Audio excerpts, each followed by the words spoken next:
शासकों ने। अब है गुप्त वंश। गुप्त वंश की बात करें तो दक्षिणा पथ के 12 शासकों को पराजित किया था किसने? समुद्रगुप्त ने। दक्षिणा पथ के 12 शासकों को पराजित किया था समुद्रगुप्त ने। नालंदा विश्वविद्यालय की स्थापना की गई थी कुमारगुप्त के द्वारा। नालंदा विश्वविद्यालय कुमारगुप्त। समुद्रगुप्त की प्रशंसा में प्रयाग प्रशस्ति इलाहाबाद स्तंभ के रचयिता थे हरिसेन। फाहियान ने घर वापसी की अपनी यात्रा शुरू की बंगाल से। समुद्रगुप्त को सिक्कों में दर्शाया गया है वीणा बजाते हुए। महाराजा धीराज की उपाधि धारण करने वाला प्रथम गुप्त शासक था चंद्रगुप्त प्रथम। चंद्रगुप्त द्वितीय को किस उपाधि से भी जाना जाता है? विक्रमादित्य। हरिसेन जो है वो दरबारी कवि एवं मंत्री थे समुद्रगुप्त के। हरिसेन दरबारी कवि एवं मंत्री थे समुद्रगुप्त के। भारत में गुप्त शासकों ने बड़ी संख्या में सोने के सिक्के जारी किए जिन्हें कहा जाता था दिनार। गुप्त काल में जो सोने के सिक्के जारी किए जाते थे उनको कहा जाता था दिनार। गुप्त काल में प्रांत के लिए प्रयुक्त शब्द था भुक्ति। गुप्त में जो प्रांत था प्रांत को भुक्ति कहा जाता था।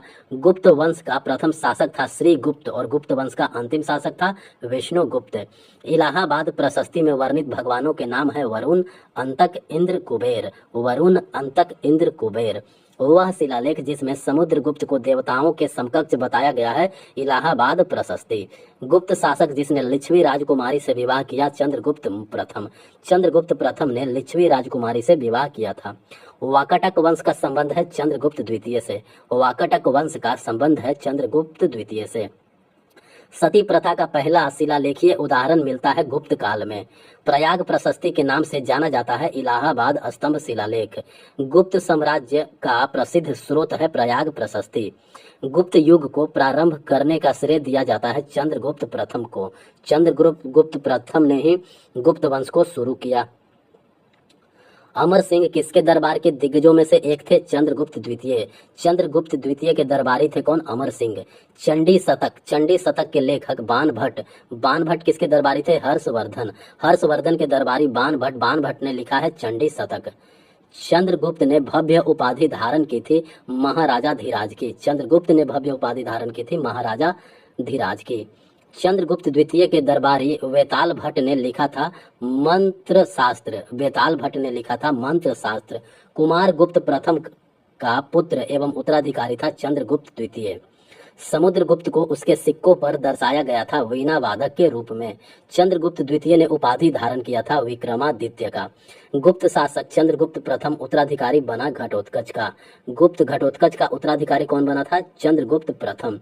दिल्ली में लौह स्तंभ का निर्माण करवाया था गुप्त वंशों ने। गुप्त वंश के द्वारा दिल्ली में लौह स्तंभ का निर्माण करवाया गया था। संधि विग्रहिक महादंड नायक कुमार अमात्य पद अधीन थे हरिसेन के। संधि विग्रहिक महादंड नायक कुमार अमात्य ये सब पद जो है वो हरिसेन के अधीन थे। गुप्त काल में मुख्य न्यायिक अधिकारी का पद था महादंड नायक। गुप्त काल में मुख्य न्यायिक अधिकारी का पद जो था वो था महादंड नायक। गुप्त काल में युद्ध एवं शांति मंत्री का पद था संधि विग्रहिक। गुप्त काल में युद्ध एवं शांति मंत्री का पद था संधि विग्रहिक। प्राचीन भारत में व्यापारी कारवां का नेता होता है सार्थवाह। प्राचीन भारत में व्यापारी कारवां का नेता होता था सार्थवाह। गुप्त काल में मुख्य बैंकर अथवा व्यापारी का पद था नगर श्रेणी। गुप्त काल में मुख्य बैंकर या व्यापारी का पद था नगर श्रेणी। फाहियान ने अपनी घर वापसी की यात्रा शुरू की थी बंगाल से। नालंदा एक प्रसिद्ध बौद्ध मठ स्थित है बिहार में। समुद्रगुप्त की माता का संबंध था लिच्छवी गणराज्य से। समुद्रगुप्त की माता का संबंध था लिच्छवी गणराज्य से। कविराज की उपाधि धारण की हुई थी समुद्रगुप्त ने। चंद्रगुप्त प्रथम ने विवाह किया था लिच्छवी वंश की राजकुमारी से। प्रभावती गुप्त पुत्री थी कुबेर नागा एवं चंद्रगुप्त द्वितीय की। प्रभावती गुप्त जो है वो पुत्री थी चंद्रगुप्त द्वितीय एवं कुबेर नागा की। गुप्तों ने हल कर नामक कर लगाया जिसे कहा जाता था हलीब कर। गुप्तों ने जो हल कर लगाया था उसको कहा जाता था हलीब कर। समुद्रगुप्त की उपलब्धियों की जानकारी का उल्लेख मिलता है प्रयाग प्रशस्ति अभिलेख से। वराह मिहिर 9 रत्नों में से एक थे चंद्रगुप्त द्वितीय के जो 9 रत्न थे उनमें से एक थे वराह मिहिर। भुक्ति, भोग, विषय, विधि और मंडल प्रशासनिक प्रभाग थे गुप्त काल में प्रशासनिक प्रभाग थे भुक्ति, भोग, विषय, विधि और मंडल। नालंदा विश्वविद्यालय की स्थापना की थी किसने? कुमार गुप्त प्रथम ने। भारतीय इतिहास का स्वर्ण युग कहा जाता है गुप्त काल को। गुप्त साम्राज्य के राजा समुद्रगुप्त जो है वो प्रसिद्ध थे वीणा बजाने के लिए। समुद्रगुप्त के इलाहाबाद स्तंभ शिलालेख की ऊंचाई है 35 फीट। 4वीं शताब्दी ईसा पूर्व की शुरुआत में गुप्तों ने एक छोटा सा साम्राज्य स्थापित किया था मगध में। अर्थशास्त्र के लेखक हैं कौटिल्य। अर्थशास्त्र के लेखक कौन है? कौटिल्य।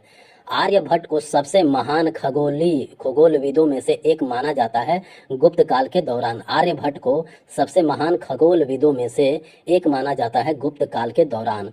सिक्के पर समुद्रगुप्त को जिस वाद्य यंत्र को बजाते हुए दिखाया गया है वह है वीणा। वह वर्ण जिससे गुप्तों का उदय हुआ माना जाता है वह है वैश्य वर्ण। नालंदा महाविहार की स्थापना की गई थी कुमार गुप्त प्रथम द्वारा। नालंदा महाविहार की स्थापना की गई थी कुमार गुप्त प्रथम के द्वारा। सौर मंदिर का निर्माण 700 से 728 ईस्वी में हुआ था नरसिंह वर्मन द्वितीय के शासन काल में। महाबलीपुरम का सौर मंदिर एक उदाहरण है द्रविड़ मंदिर वास्तुकला का। महाबलीपुरम का सौर मंदिर जो है वो एक उदाहरण है द्रविड़ मंदिर वास्तुकला का। चंद्रगुप्त प्रथम का उत्तराधिकारी था समुद्रगुप्त। चंद्रगुप्त प्रथम का उत्तराधिकारी था समुद्रगुप्त।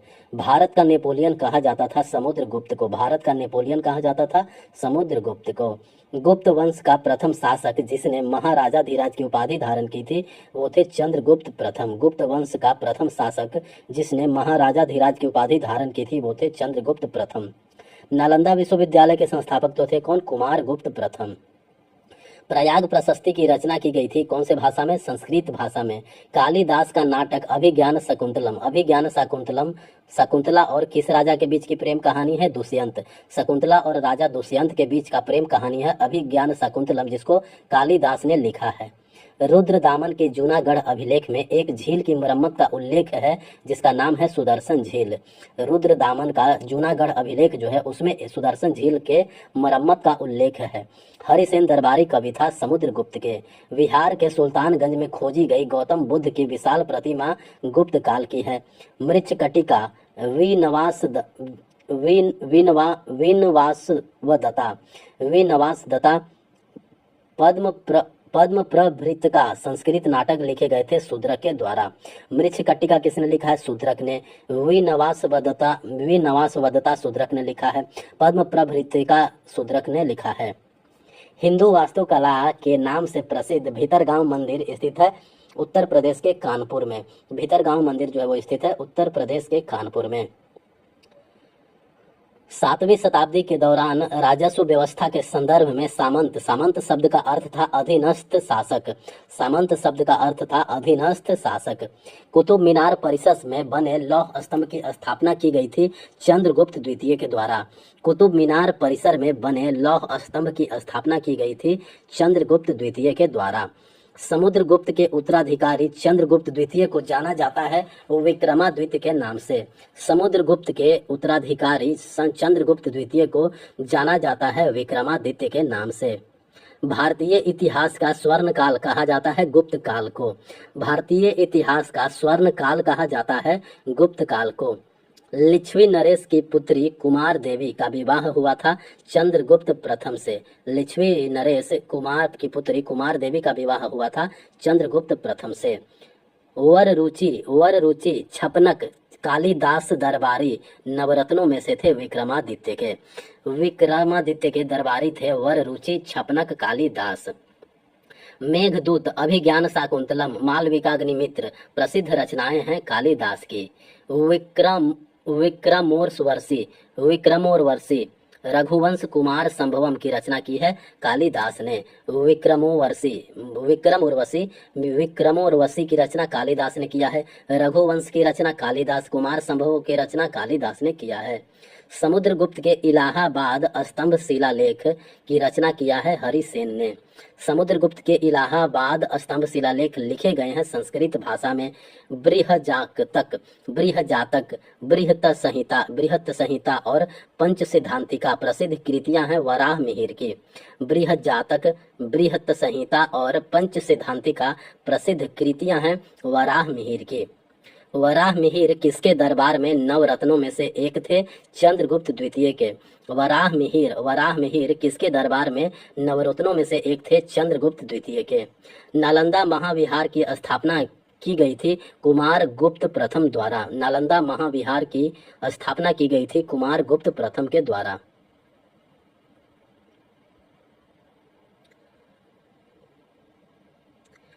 ग्वालियर के निकट बाघ की गुफाएं प्रतिनिधित्व करती है गुप्त काल की चित्रकला का। ग्वालियर के निकट बाघ की गुफाएं प्रतिनिधित्व करती है गुप्त काल की चित्रकला का। बृहत कथा कोश पुस्तक के लेखक हैं हरिसेन। बृहत कथा कोश पुस्तक के लेखक कौन है? हरिसेन। भीतरी स्तंभ लेख में स्कंद गुप्त की लड़ाई का वर्णन है हुन लोगों के साथ। भीतरी स्तंभ लेख में स्कंद गुप्त की लड़ाई का वर्णन है हुन लोगों के साथ। समुद्रगुप्त को कहा जाता है भारत का नेपोलियन। समुद्रगुप्त की प्रशस्ति अशोक स्तंभ पर पाई गई थी इलाहाबाद के।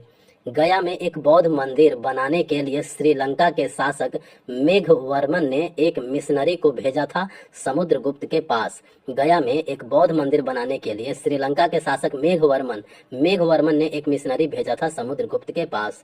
सती का पहला पूरा लेखीय साक्ष्य पाया गया एरन स्तंभ शिलालेख भानुगुप्त से के। बयाना किले में स्थित वरिक विष्णुवर्धन विजय स्तंभ संबंधित है गुप्त काल से। बयाना किले में स्थित वरिक विष्णुवर्धन विजय स्तंभ संबंधित है गुप्त काल से।